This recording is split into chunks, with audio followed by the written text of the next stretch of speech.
ఓం నమో భగవతే శ్రీ రమణాయ. ఓం శ్రీ దక్షిణామూర్తయే నమ. ఓం శ్రీ గురుభ్యో నమ.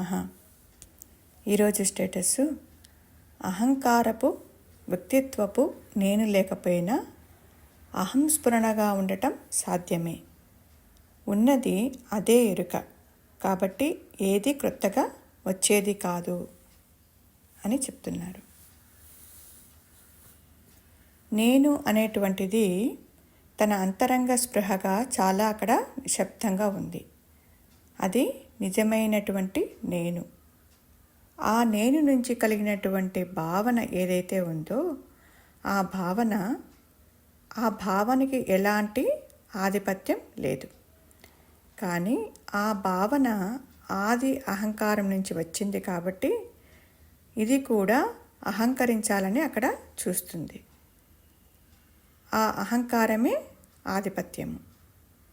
ఇక్కడ చూడండి, కామంలో కానీ, క్రోధంలో కానీ, లోభంలో కానీ, మోహం, మద, మాత్సర్యంలో కూడా, ఇవన్నింటిలో కూడా పూర్తిగా వ్యక్తిత్వం యొక్క ఆధిపత్యమే ఉంది. అంటే తన మాట, తన చేత, తన ప్రవర్తన ఏదైతే ఉందో అది అందరికంటే అన్నిటికంటే పైన ఉండాలి అనేటువంటి ఉద్దేశ్యమే ఈ అరిషడ్ వర్గాలకు కారణం అవుతూ ఉంది. వ్యక్తిత్వం అంటేనే అది పూర్తి ఆధిపత్యం కలది. ఎప్పుడైతే వ్యక్తి అంతా కూడా పూర్తి ఆధిపత్యం అనేటువంటి విషయాన్ని అక్కడ నీవు గ్రహిస్తావో అప్పుడు అక్కడ మనము అక్కడ మెల్లిమెల్లిగా తగ్గించుకోవడం అక్కడ ప్రారంభిస్తాము. అంటే మనసు యొక్క స్థాయి నుంచి బుద్ధి కుశల స్థాయికి మనము అక్కడ మెల్లిగా చేరుతాము. మనసు యొక్క స్థితి ఏమిటంటే అది ఎప్పుడు చూసినా కూడా ఇతరాన్ని ప్రశ్న వేస్తూ ఉంటుంది. బుద్ధి తనకు తానుగా క్వశ్చన్ వేసుకుంటుంది. మనసు యొక్క స్థితిగతి ఎలా ఉంటుందంటే మీరంతా ఎందుకు ఇలా ఉన్నారు, ఎందుకు ఇలా ప్రదర్శిస్తున్నారు అని ప్రవర్తిస్తున్నారు అనుకుంటూ ఉంటుంది. అదే బుద్ధి యొక్క స్థితిగతి ఏమిటంటే తనను ప్రశ్నించుకుంటుంది. నేను ఎందుకు ఇలా ప్రవర్తిస్తున్నాను, నాకెందుకు ఈరోజు ఆలోచనలు ఎక్కువ వస్తున్నాయి, నాకెందుకు కోపం వస్తుంది, నేను ఎందుకు దుఃఖపడుతున్నాను అటువంటిది ఆ బుద్ధి అనేది తనను క్వశ్చన్ వేసుకుంటుంది. అన్నింటిలో తన అహంకారాన్ని ప్రదర్శించాలని ఈ యొక్క వ్యక్తిత్వము చూస్తుంది. అందుకే చూడండి, వ్యక్తి ఎంత బలంగా ఉన్నాడో అప్పుడు తెలిసిపోతుంది. అందుకే వ్యక్తి గురువుని ఆశ్రయించాలని కానీ లేకపోతే ఇంకా ఏ ఇతరతరమైన విషయాలు ఏవైతే ఉన్నాయో వాటి పట్ల అక్కడ అతను ఎప్పుడూ ఆసక్తిని చూపించడు. ఎందుకంటే వ్యక్తి ఎప్పుడు కూడా తనను తాను తగ్గించుకోవాల్సిన ఆ పరిస్థితుల్లోకి, అటువంటి స్థితిలోకి అతను త్వరపడడు. ఎందుకంటే ఆ వ్యక్తిత్వానికి కొంచెం ఇబ్బంది కలిగినా కూడా అతడు ఇష్టపడడు. కాబట్టి అసలు వ్యక్తిత్వమే లేకపోతే వ్యక్తికి ఉనికి లేదు. ఆధిపత్యమే లేకపోతే సృష్టికి ఉనికి లేదు. అసలు వ్యక్తిత్వమే లేకపోతే నీవు పూజిస్తున్న దైవానికి ఉనికి లేదు. అసలు వ్యక్తిత్వమే లేకపోతే అసలు నువ్వే లేవు. అసలు నేను ఉన్నానని చెప్పడము అదంతా కూడా ఈ వ్యక్తిగతమైన ఆధిపత్యమే. నేను ఉన్నానని చెప్పడం అది వ్యక్తిగత ఆధిపత్యంలోనే జరుగుతూ ఉంది. అది నేను ఉన్నాను అనేటువంటిది అది ఎలాగైపోయిందంటే అది పూర్తిగా నరాల్లో అది మమేకమైపోయింది. అందుకే ప్రతిదానికి నేను వస్తున్నాను, నేను పోతున్నాను, నేను ఉంటున్నాను, నేను తింటున్నాను, నేను నడుస్తున్నానని సహజంగా జరిగిపోతూ ఉంది. అందుకే దాని తాలూకు యొక్క ప్రెజర్ మనకి అంతగా మనకు తెలియటం లేదు. అక్కడ మటుకు ఒక్కసారి మనకు ఆ వ్యక్తి అహంస్ఫురణని రుచి చూస్తే నేను ఉన్నానని చెప్పడానికి వాడు భయపడతాడంట. ఎందుకు నేను ఆ విధంగా ప్రకటించుకోవాలి అనుకుంటాడంట. అసలు ప్రకటించుకోరు కూడా. అదే మౌనం యొక్క అంతరార్థం అని అంటారు భగవాన్. తనను తాను ప్రకటించుకోవాల్సిన అవసరమే లేదంటారు. అంటే తనను తాను ప్రకటించుకోలేని తనమే స్థితియే మౌనము.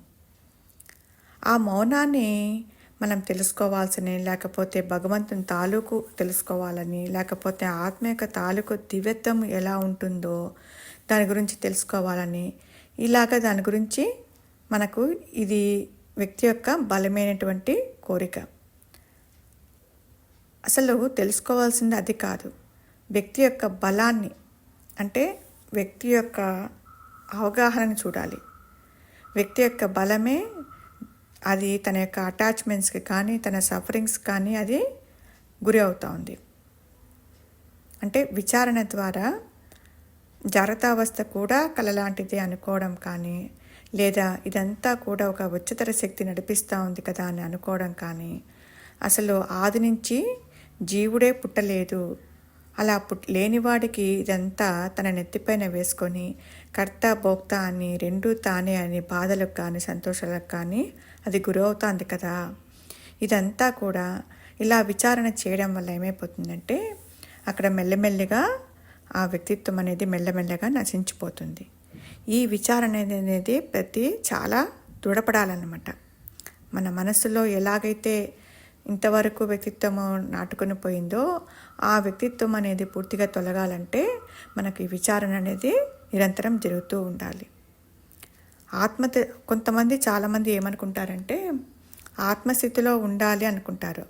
ఆ స్థితిలో ఉండాల్సిన అవసరమే లేదు, అది మనమై ఉన్నాము, అది నీవై ఉన్నావు అని ఇక్కడ మనకు గురువుగారు చెప్తూ ఉంటారు. దానికి మనం చేయాల్సింది ఏంటి, దానికి అడ్డుగా ఏదైతే ఉందో దాని పట్ల మనకు కాస్త అవగాహన కలిగితే ఆ అనుగ్రహం ద్వారా ఆ చైతన్యము తనకు తానుగా ప్రకటించుకుంటుంది. ఓం శ్రీ గురుభ్యో నమః.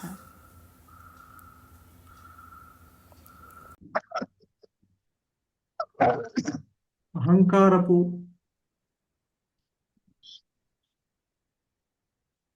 చెప్పనైనా అహంకారపు వ్యక్తిత్వపు నేను లేకపోయినా అహంస్ఫురణగా ఉండటం సాధ్యమే.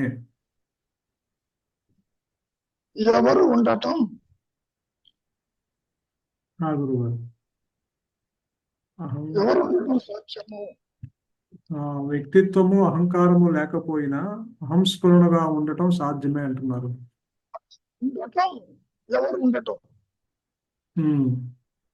చెప్పనైనా అహంకారం ఉండలేదు గురువు గారు, అహంస్ఫురణగా లేదో, అహంస్మరణ ఉందో లేదో తెలియదుగా. తెలియదు గురువు గారు. ఎవరివో తెలుసుకోమంటే నేను దేహం అంటున్నావు. దేహత్వ బుద్ధి జనించినా జనించకపోయినా ఆత్మకు వచ్చే ఇబ్బంది ఏమీ లేదని చెప్పటం. చెప్తాను మనం ఎట్లా చూసుకోవాలి మనం. అంటే ఇక్కడ అహంస్ఫురణగా ఉండటం సాధ్యమే అంటే ఆ స్థితిలో ఉండి చెప్తున్నట్టున్నారు. వచ్చినది కాదు, ఆ స్థితిలో ఎవరున్నారు. ఆ స్థితిలో కనుక వెంకటరామన్ మనిషి ఉంటే అనుకోవచ్చు. ఇక్కడ ఎందుకు చెబుతున్నారు, నీ స్వరూపమే సత్యము, సత్యంగా ఉండటమే సాధ్యము, నీవు దేహము కాదు. నీకు దేహాత్మ బుద్ధి ఉన్నా లేకపోయినా ఆత్మకు వచ్చే ఇబ్బంది లేదు. ఉన్నదే ఆత్మ, లేనిది జీవుడు అని చెప్ప.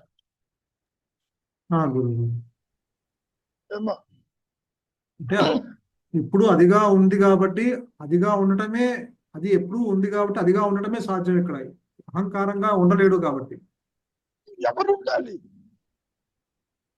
ఈ ప్రశ్న బాగా అర్థం చేసుకోని ఆయన, నీవు దేహాత్మ బుద్ధితో రవికుమారిగా ఉండడం తేలిక అనుకుంటున్నావు, కానీ దేహంతో నువ్వు వెళ్ళకాలం ఉంటావా, మారుస్తున్నావు దేహాల్ని, స్థూల సూక్ష్మ కారణాలు మారుస్తున్నావు. కానీ నీ సహజత్వం ఉందే ఆత్మగా అనుగ్రహంతో అది ప్రకాశించి నీ ఐడెంటిటీ క్రైసిస్ ని అది తొలగిస్తుంది. నీ వెళ్ళి ఆత్మగా ఉండటం కాదు. తెలిసినా తెలియకపోయినా నేను అంటే ఆత్మే. అది పాయింట్. నీకు ఎన్నటికీ ఎప్పటికీ దేహాత్మ బుద్ధితో ఆత్మని దర్శించలేవు, చూడలేవు. నీ స్వరూపమని కూడా గ్రహించడం అవుట్ ఆఫ్ క్వశ్చన్. గురువు, ఎందుకంటే అది తాత్కాలికం కాబట్టి, తాత్కాలికంగా ఎప్పుడు మనం అది తాత్కాలికంగా అది మారుతుంది కాబట్టి మారుతూ ఉండటం కష్టము. ఇప్పుడే పర్మనెంట్ గా ఉండేది ఎప్పుడు ఉంటుందని. అది ఉందో లేదో నీకు తెలియదు.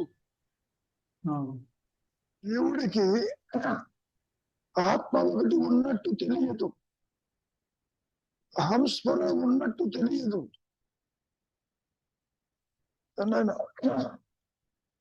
జాగ్రత్త స్వప్న సుషుప్తులు కాక తురీయం ఒకటి ఉన్నదని తెలియదు. అది ప్రకాశించినప్పుడు మళ్ళీ తిరిగి ఇక్కడికి వస్తే తెలుస్తుంది. ఏ విధంగా అయితే కలగంటున్నప్పుడు కళ అసత్యమని తెలియదో, ఇక్కడ కూడా నీ సహజత్వము దేహము కాక వేరుగా ఒకటి ఉన్నది అని అది ప్రకాశించినప్పుడే నీ సహజత్వం అని అప్పుడు రివీల్ చేస్తుంది. ట్రూత్ రివీల్డ్ అన్నారు. ట్రూత్ రివీల్డ్ అంటే అది ప్రకటిస్తుంది. నీవు గుర్తించటం కాదు నాయన. నువ్వు ఎందుకని పాము గుర్తించగలదు ఆ తాడుని? జీవుడు ఒక లోయర్ సెల్ఫ్, అభూత కల్పన, ఫ్యాంటమ్, ఫినామినా. సరే పిశాచం అన్నారు. ఉనికి లేని జీవభావన ఆత్మని గుర్తించలేదు. First point. నువ్వు ఆత్మ ఉన్నావని చెబుతున్నావు అంతవరకు. పోనీ ఇంత చెప్పిన వారు ఏమైనా ఆత్మని ప్రకాశింపజేయగలరా? అది లేదు. విచారం చేయి, లోపలికి వెళ్ళు, తల కింద కాబడిపోతుంది, అనుగ్రహంతో ప్రకాశిస్తుంది.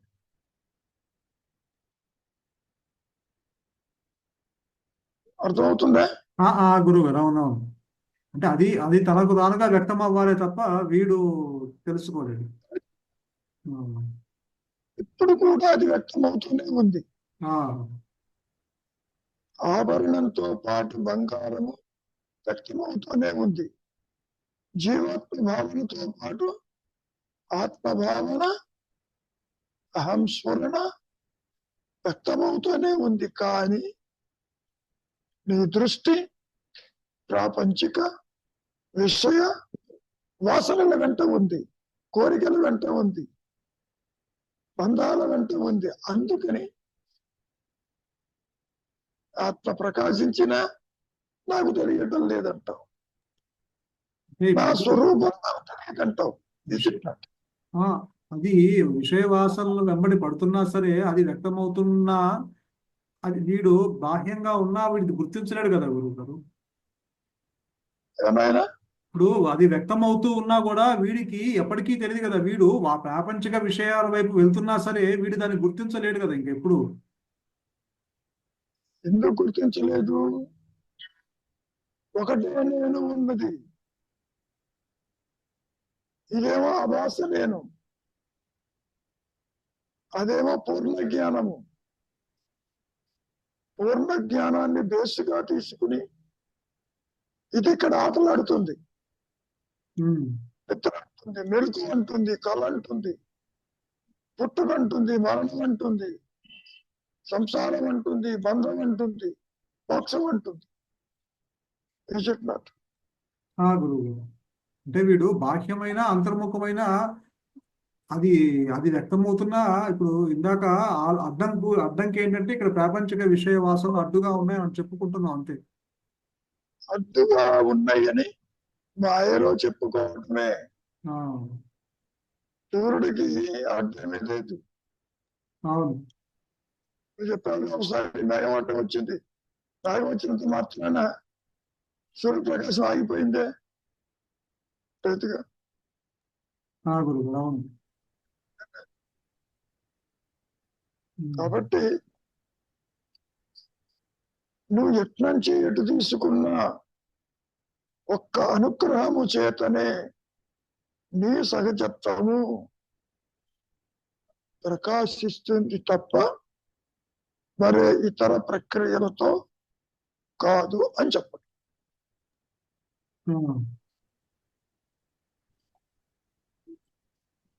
ఎంత చెప్పుకున్నా నువ్వు ఆత్మగా ఉండు అంటే నాకు ఆత్మ తెలియట్లేదు అంటున్నావుగా. అది తెలుసుకునేది కాదు, తెలియబడేది కాదు, బుద్ధికి అందదు, మనస్సుకు అందదు, ఇంద్రియాలకు అందదు, వ్యవస్థకి అందదు. జాగ్రత్త స్వప్న సుషుప్తులలో అంతర్గతంగా ఆత్మ ఉన్నది అని చెప్పినా అది నీ స్వరూపమని నీవు గుర్తించలేవు. అంటే ఇక్కడ భగవంతుడు ఇక్కడ ఒకటేమో దగ్గరగా ఉన్నాడని చెప్తున్నాను. నీ హృదయంలోనే ఉన్నాడు, నీవై అదే ఉన్నావు అని చెప్తున్నావు ఒక పక్కేమో భగవంతుని దూరం చేసేస్తున్నావు, ఆయన నీకు అందడు అని. ఎందుకని? నీవు భగవంతుడిని ఊహిస్తున్నావు, ఆలోచిస్తున్నావు. నువ్వు దేవం అనుకుంటే ఆయన దేవం అనుకుంటున్నావు. నువ్వు ఎప్పుడైతే అనుకోవడం మొదలు పెట్టావా నీ ఆత్మ నీకు దూరం అయిపోయింది. అట్లా అంటే ఇక్కడ భగవంతుడు అంటే గురువుగారు ఆత్మ గురించి, ఆత్మ ఉన్నది ఒకటే, ఆ ఆత్మ నీవై ఉన్నావని దగ్గరగా చెప్తున్నాము, మళ్ళీ ఆ ఆత్మ నీకు అందదు, నువ్వు అందుకోలేవు అని దాన్ని దూరం చేస్తున్నావు అంటున్నావు. ఎందుకని? అనుగ్రహము చేతనే అది ప్రకాశిస్తేనే నీ స్వరూపం అని ఆత్మ చెబుతుంది. నేను అది చెబుతుంది. ఉన్నది ఒకటే నేను, రెండు నేను లేవు అని చెప్పండి. అది ప్రకాశించే వరకు ఆత్మ దూరమే. దూరం కాదు, ఆత్మ లేనట్లే. అదే ఆత్మ లేనట్లే, ఆత్మ ఇంకా అందనట్లే. సాగు భయాన్ని కలిగినంత కాలము తాడు లేనట్లే. నువ్వు తాడు ఉందని తెలిసిందనుకో, నేను పామాయిల్ కలుగుతుంది.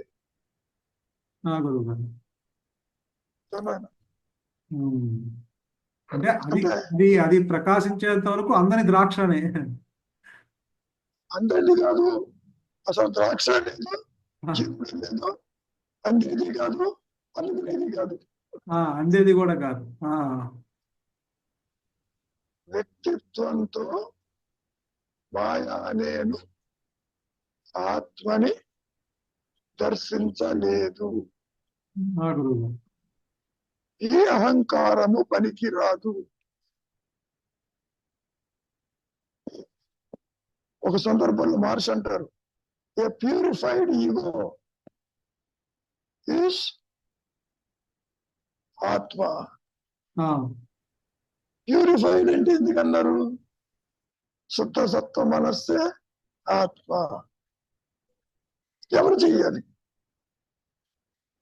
తనకు తాను చేసుకునే స్థితిలో లేదు. కథలో చెప్పానే, ఎప్పటికీ శుద్ధ సత్వ మనస్సు అవ్వదు ఇది. తనంతట తాను పుట్టుక లేదు, మరణం లేదు, ఇదేం చేసుకుంటుంది? గురువు గారు. ప్రయత్నం చేస్తుంది, నిశ్చలత్వానికి రావడం అనుకుంటుంది. అది కూడా అనుగ్రహంతో రావాలి. ఒక తాబేలు తల్ల కిందగా పడిపోతే అది రివర్స్ కాలేదో, ఇక్కడ కూడా మాయా నేను ఉద్భవించినప్పుడు ఆత్మ తానంతరది తెలుసుకునే స్థితిలో ఉండదు. చాలా క్రిటికల్ గా ఉంటుంది నాయన. గురువు గారు. చెప్పడం తేలిగ్గానే ఉంటుంది. నీవు ఆత్మని తెలుసుకో, ఆత్మగా ఉండు, ఆత్మను విడిచి నీవు లేవు, ఉన్నది ఆత్మ, లేనిది జీవుడు. ఎన్ని సూచనలు చెప్పినా అది ఎక్సిక్యూటబుల్ కాదు.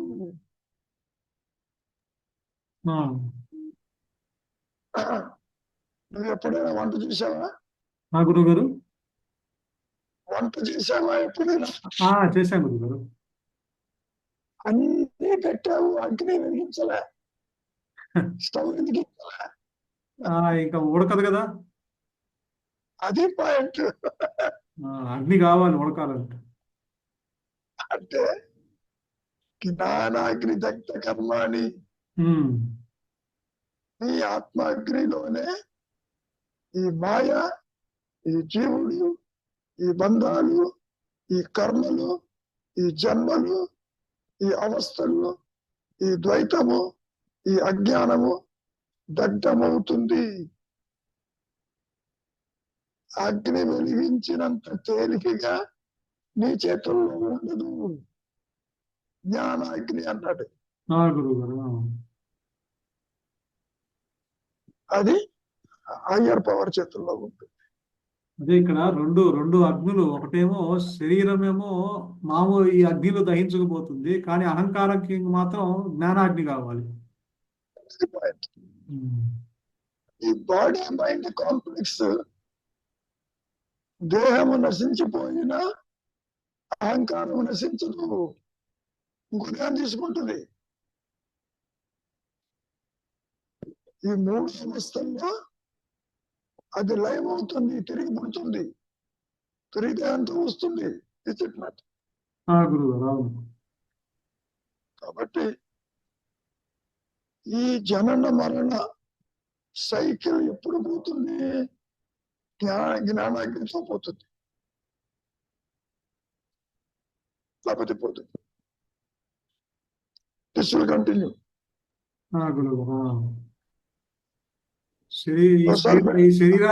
ఈ శరీరము కట్టెలో అగ్నిలో కాలిపోతుంది, కానీ ఈ అహంకారం కానీ జ్ఞానాగ్నిలో కావాల్సిందే. అది పాయింట్. అదే ఇది పోవటమే కాదు, దాంతో మన కర్మలు ఖర్చులు పందాలు అన్ని ఎగిరిపోతాయి, అన్ని కాలి బూడిదవుతాయి. ఇక్కడ కాలుతుంది, బూడిదవుతుందంటే ఉంటే కాదు. అదే కదా. అదే అవును. ఏం చెప్పలే, నువ్వు చూస్తున్నావు దేహం కాలిపోవడం, తిరిగి మళ్ళీ ఆ దేహంలోకి జీవుడు రాడు, ఇంకా ఇంకో దానికి వెళ్తాడు. ఆయన ఒకటి గుర్తుపెట్టుకో, దేహము రాలిపోయిన తరువాత ఈ జీవుడు తీసుకుంటాడా, ఇంకో దేహం ఆశ్రయిస్తుంది, లేదా ఆత్మగా ఉంటుంది. ఆత్మగా ఉంటే జ్ఞానాగ్నితో కర్మలు ఎగిరిపోతాయి. ఆ విషయం తెలియాలి. జీవన్ముక్త స్థితి వస్తేనే తప్ప నీకు సత్యం అంటే అవగతం కాదు. నీ స్వరూపము జీవన రావాలి. మరణం తర్వాత వచ్చేది కాదు నాయన, తెలియదు. శరీరం ఉండగానే రావాలి, అది పాయింట్. అందుకని జీవన్ముక్త స్థితిలో మాత్రమే మహర్షి చెప్పిన మాటలు అర్థమవుతాయి. ఇది కాదు, అదేను, అది నడిపిస్తుంది. అది లేకపోతే నీవు లేవు, నీవు లేకపోయినా అదే ఉన్నది అని. ఇట్లా అదే అంటారు, ఒక జ్ఞాని మాటలు ఇంకో జ్ఞానికే అర్థం అవుతాయి అంటారు కదా. అనేది కాదు, అసలు జ్ఞానము అనే పదం లేదు. అదే అది జ్ఞానము. నువ్వు అనుకుంటున్నావు XYZ జ్ఞానులు, ABCD అనేవాళ్ళు అజ్ఞానులని. అది కాదు నాయన. అదే ఆ స్థితిలో ఉన్నప్పుడే ఈ చెప్పిన మాటలు అర్థం అవుతాయి. అవును, అది పాయింట్. అదే అర్థం. ఆ స్థితిలో ఉంటే అర్థం కాదు, తిరిగి రావాలి ఇక్కడికి. తిరిగి వెళ్తూ ఉంటారు అవును. కానీ మళ్ళీ తగలబడ్డ తాడు దంతబీజం అన్నాడు శ్రీశంకరుడు. బయటకు వచ్చాక చెబుతారు, ఇది నీవు కాదు, ఉన్నదది ఉన్నదది. మరి ఇప్పుడు ఆ శరీరము రాలిపోయినప్పుడు జీవన్ముక్తులకి ఇప్పుడు అక్కడ చెప్పేవాడు ఇంకా అంటే ఆ ఇంద్రియాలతో చెప్పేవాడు ఉండడు కదా, ఇంకా అనుభవంగానే అంటే చెప్పడానికి ఉండదు కదా గురుగారు ఇంకా. చెప్పటం అంటే దేహము స్థూల సూక్ష్మ దేహాలు రెండు రాలిపోతాయి. ఎరుక మాత్రమే ఉంటుంది. ఎరుక ఉంటుంది కాబట్టి అన్యత్వం ఉండదు కాబట్టి ఎవరికి చెప్పలేడు. ఎరుకుగా మిగిలిపోతాడు. నీకు ఉపాధి కావాలి, నువ్వు కమ్యూనికేట్ ఉపాధి కావాలి. ఇక్కడ ఆ ఉపాధి 1950 దాకా ఉంది మహర్షికి. అందుకనే ఈజ్ ఏబుల్ టు టాక్. అనుభవసారం ఉపదేశారం అంటూ చెప్పుకొచ్చారు. అదే ఇప్పుడు 1950 తర్వాత ఆ శరీరం రాలిపోయిన తర్వాత అప్పుడు ఎలా గురువు గారు అంటే ఇక జ్ఞానంగానే మిగిలిపోతారు, అంటే ఎరుకగానే ఉండిపోతారు. అది 16 అలాగే ఉంటుంది. 1950 తర్వాత కూడా అదే ఉంటుంది. చూచే మాత్రం దేహం ఉంటుంది, కర్మ ఉండదు, కర్తృత్వం ఉండదు. అది సాగిపోతూ ఉంటుంది చూచే వాళ్ళకి మాయలు. సంకల్పాలతో పని చేయడు, సంకల్పించేవాడు లేదు. ఆ మాట కూడా అడిగారుగా, మీ చేతికి వ్రణం వచ్చింది 1949లో, మీరు బాగు చేసుకోలేరా అని అడిగారు. చేసుకోవచ్చు కానీ చెప్పేవాడు లేడు అన్నాడు. చెప్పేవాడు లేడు అనేది మనకు అర్థం కాదు. నాతో చెప్పేవాడు లేడు అంటావేంటి? మాట్లాడుతున్నాడు. ఆ క్యాన్సర్ ని గుర్తించే ఇది లేదు అక్కడ, లింకు లేదు.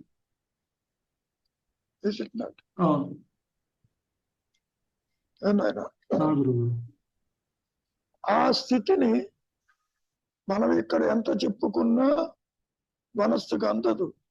It goes above the head. దాంతోనే ఉంటుంది, ఒకటే నేను ఉంటుంది. అది ఎప్పుడు తనకు తానే ఉంటుంది. అది అన్యత్వాన్ని చూడదు. కానీ ఉన్నట్టుండి దేహంతో కలిసినట్టు కనపడుతుంది, కలవదు. సంసారంతో ఉన్నట్టుంటుంది, కలవదు. అందుకనే దేహాన్ని వదిలిపెట్టి వెళ్ళేటప్పుడు ఏ బంధము ఉండదు, అక్కడ వాసన ఉంటుంది.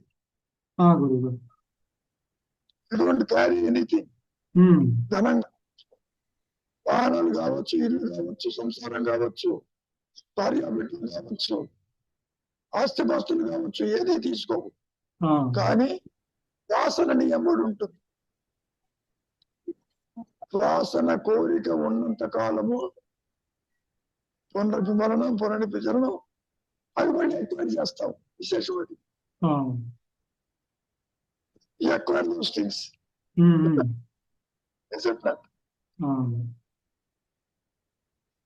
చెప్పు నాయన. ఇప్పుడు అదే అహంకారం నశిస్తే ఈ వాసనలు కూడా నశిస్తాయి. జ్ఞానం,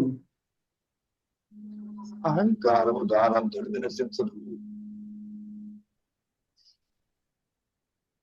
దాని పుట్టుక దాని మరణం నా చేతిలో లేదు. ఇది ఒక నీడ అనుకో, నీడ నశిస్తుందా? ఆ కథ కూడా చెప్పారు ఇక మహర్షి. ఓ పిల్లవాడు తన తలనీడ గోడ మీద చూస్తుంటాడు, గోడను పట్టుకుంటాడు కానీ అందదు.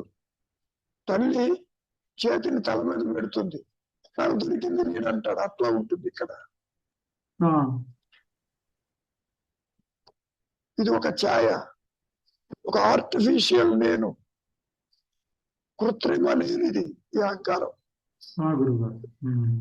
దీనికి ఎగ్జిస్టెన్స్ లేదు. ఆ గోపురం మీద బొమ్మలాగా పట్టుకుంటుంది. నేను మోస్తున్నాను, నేను చేస్తున్నాను, ఇదంతా నా ప్రాబల్యం అని చెప్పగలుగుతుంది. సో ఇవన్నీ ఉదాహరణలు చెప్పారు మహర్షి. ఒక అవగాహనకి మాత్రమే. ఆత్మ ప్రకాశం ఎవరు ఇవ్వలేరు, చెయ్యలేరు ఈ మాయలు. గురువు గారు. అవును. ఏమైనా అర్థమైంది. అంటే గురువు గారు కనపడుతుంది. ఈ స్వస్వరూప జ్ఞానము దేహము ఉన్నప్పుడే కావాల్సిందేనా? దేహం అనంతరము స్వస్వరూప జ్ఞానంతో సంబంధం లేదు కదా, అదే ఉంటుంది కదా. మళ్ళీ చెప్తాను, దేహం అనంతరం ఇంకో దేహం వస్తుంది. దేహం ఉండగానే నీవు ఆత్మజ్ఞానం ప్రకాశిస్తేనే తప్ప జీవన్ముక్తులైతే ముక్తి లేదు. దేహం తర్వాత వచ్చేది కాదు ముక్తి. అది గట్టి మీ పాయింట్. ఏమైనా అవును గురు. కర్మల వల్ల కానీ ముక్తి రాదు. ఆ మాట కూడా స్పష్టంగా చెప్పాడు మహర్షి. నీ తృప్తి కోసం చేసుకుంటున్నావు. జీవుడు పెట్టాక వాసనతో ఇంకొక తీసుకుంటాడు. నీ పెండం కోసం ఆడుకోమన్నాడు.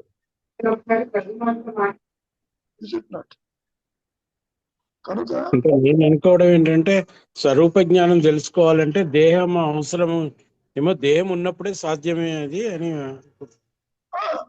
దేహం ఉన్నప్పుడే అనుగ్రహం జ్ఞానం ప్రకాశించాలి. ఇప్పుడు దేహం అనంతరము దాంతో సంబంధం లేదు కదా, ప్రకాశము దాంతో అదే నేనై ఉన్నాను కదా. సంబంధం ఉన్నా లేకపోయినా జీవించి ఉండగానే ముక్త స్థితి తెలియాలి. తెలిసినప్పుడే, ఇప్పుడు 1950 దాకా మనిషి దేహం ఉంది, 16 ప్రకాశించింది, వెంటనే అదృశ్యమైపోదు.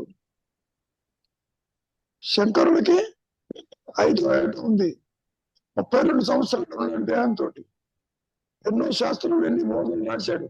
చెప్పాడు. దానికి దీనికి సంబంధం లేదు. ముక్త స్థితి ఒక్క అనుగ్రహం చేతనే అది రివీల్ చేస్తుంది. నువ్వు చనిపోయిన తర్వాత వచ్చేది కాకపోయినా నీకు తెలియదు. అదే గురు గారు, ఇప్పుడు శరీరాల అనంతరము అందరి ఆత్మ ఒకటే కదా. ఈ నాది నీది అనే ఆత్మ ఉంటది కదా. అందరూ ఎవరు లేరు, ఒకటే ఆత్మ, ఒకటే జీవుడు ఉంటాడు. ఆ జీవుడికి కనపడతారు జాగ్రత్త అవస్థలు. జీవుడు కూడా ఒకటే ఉంటాడు అంటారా గురుగారు? అదే పాయింట్. అక్కడ తేడా. ఇప్పుడు రియాలిటీ. ఇప్పుడు మనం 12 మంది గ్రూప్ లో కలిస్తే 12 జీవులు అని అనుకుంటున్నాను. అందుకే ఎవరి ఆత్మ ఎవరి స్వరూపం వేరేనా అని. కాదు కాదు కాదు కాదు. జీవులు జీవాత్మ ఉండవు. నువ్వు దేహం అనుకుంటే నేను కనిపిస్తాను, శ్రీనివాసరావు కనబడతాడు, ఫండమెంటల్ అర్థమైంది. అక్కడ జీవాత్మ వేరు, ఇండివిజువల్ గా ఆత్మ వేరు కాదు. కాదు, అది పాయింట్. జీవాత్మ ఉండవు, ఆత్మ ఒకటేను. నువ్వు దేహాత్మ బుద్ధితో చూసినప్పుడు స్త్రీ అని, పురుషుడని, బంధమని, భార్య అని, పిల్లలని, శీతులని అనుకుంటావు. నీవు దేహం కాదు, వాళ్ళు దేహం కాదు. నీవు ఆత్మవే, వాడు ఆత్మే, అంతవరకు. కాబట్టి జీవితాన్ని, ఈ జీవితం లైఫ్ ని చరితార్థం చేసుకోవడం అంటే జీవన్ముక్త స్థితి రావాలి. చనిపోయాక కాదు. ఒకే జీవునికి ఒకే ఆత్మ. That's all. బాగుంది. అదే లేకపోతే ఇలా పోలికలు చేసుకుంటే నేనే ముక్తి పొందాలి ఇంకొకరికి ఏంటి అని ఈ వ్యవస్థ అర్థం కావట్లేదు. అలా కుదరదు. బాగుంది. కనుక ఇప్పుడు ప్రయత్నం చేయొచ్చు. ప్రయత్నం కాదు, మౌనమే శరణ్యం. అదే ఆ మౌనమే ప్రయత్నం అనుకోండి. పట్టుకుని మౌనం కాదు, భగవంతుణ్ణి శరణు చూచాలి. నువ్వు భగవంతుడిని అనుకో, నో ప్రాబ్లం. ఆ మాట ఎక్కడికి వెళ్ళినా మీరు అది చేయాలి ఇది చేయాలి అని చెప్తారు. మీరేమో ఏది చేయొద్దు కూర్చోమంటే కష్టంగా ఉంది గురుగారు. కష్టంగా ఉంది కాబట్టి ఆ కష్టం పడు, నీకు తృప్తి వస్తుంది. అదే అది అనుగ్రహం చేత. నీవు కర్మలు చేసిన కొద్దీ అహంకారము లోపలికి పోతూ ఉంటాయి, అందం పోతూ ఉంటుంది. యాత్ర చేస్తే ఇంకా యాత్ర చేయాలి, పూజలు చేస్తే ఇంకా పూజలు చేయాలి, కర్మలు చేస్తే ఇంకా కర్మలు చేయాలి. ఏమైనా అవును గురు. అహంకారాన్ని పెంచి పోషించకూడదు. వివేకం అన్న ఖడ్గంతో తులచమంటాడు ఆదిశంకరుడు. దాని వేళ్ళు తీసి పారేయమంటాడు, మూలం చూడమంటాడు. అట్లా ఎందరు మహనీయులు ఈ మాయలోకి వచ్చినప్పటికీ ఎవరు ఇంకొకరికి ఆత్మజ్ఞానం ఇవ్వరు. ఎందుకని? అది నీవై ఉండవు కాబట్టి. అది ఇచ్చేది కాదు ఆయన. సో దీపం ఉండగానే ఇల్లు చక్క పెట్టుకోవాలి, దేహం ఉండగానే వైరాగ్యవంతుడే నిశ్చలంగా ఉండు. అనుగ్రహం కాని ఇష్టం నువ్వనే కావద్దు. ఆ ఉచ్చతమ శక్తి నీలో సిన్సియారిటీని తయారు చేస్తుంది, వైరాగ్యం తీసుకొస్తుంది, డిస్పాషన్ డెవలప్ చేయిస్తుంది, నిన్ను అంతమొందించేది ప్రకాశిస్తుంది నీ స్వరూపంగా. అదే జీవన్ముక్త స్థితి. జీవము దేహం రాలిపోయాక వచ్చేది కాదు నాయన. ముక్తి, మోక్షము, స్వర్గము, కైలాసము ఉన్నదాన్ని అడిగాడు మహర్షిని. నువ్వెంత సత్యమో అది అంత సత్యం లేవు పొమ్మన్నాడు. కాబట్టి స్వర్గానికి పోవడానికి నేనేం చేయాలని అన్నావు అనుకో, పోయేది లేదు వచ్చేది లేదు, ఊరికే ఉండు శరణాగతిగా, అంతర్ముఖంగా, ఆలోచన రహితంగా. నువ్వు ఇంతవరకు శ్రవణంతో మననంతో వింటున్నావు, కానీ ఆ నిధి చేస్త అది డిసైడ్ చేస్తుంది ఎవరిని ఉంచాలి ఎవరిని తుంచాలి. అందుకనే కృష్ణపరమాత్మ ఏమన్నాడు, 1000 మందిలో ఒకడే వస్తాడు. పాయలో చెబుతున్నాడు ఆ మాట. ఆ ఒకడు కూడా అనుగ్రహిస్తాడు. పాయ అంటే ఎందుకు అనుగ్రహిస్తుంది ఎవరికి తెలియదు. Why only to Ramana Maharshi, why only to Jesus Christ, why only to Buddha, why only to Shankara? Nobody knows. వీళ్ళందరూ మాయలు కనిపిస్తారు. నిజానికి ప్రభుత్వం అనేది లేదు, సృష్టి లేదు, జీవులు లేవు, జీవాత్మలు లేవు. ఉన్నది ఎరుక మాత్రమే. నా అనుభవం. ఏనాయనా